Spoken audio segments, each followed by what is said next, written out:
Üçün də doğmadır, təbii ki də vətənimdə, amma yəni burada böyüdüyüm üçün Azərbaycan daha doğma gəlir də. Valideynlərim Azərbaycanda işlərlə bağlı gəlmişdilər. Sonra elə oldu ki, biz dünyaya gəldik, məktəb, dərslər. Ona görə də burada davam etmək seçdik. Bacımın adı Arzudur, qardaşlarımın adı Aydın, Emin, Məhəmməd.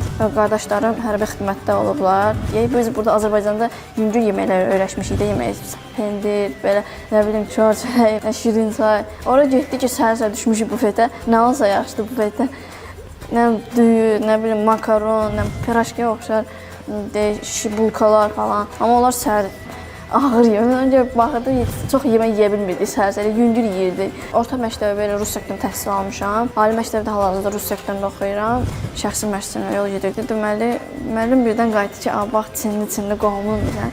Mən də belə fırlandım, belə baxdım ki, bir də gördüm əmimdir həqiqətən. Yaxınlaşdım, salamlaşdım. Müəllim şokda idi ki, kimin yanına gedirsən, mənim qohumumdur, əmimdir. Taekwondonun 2 növü var.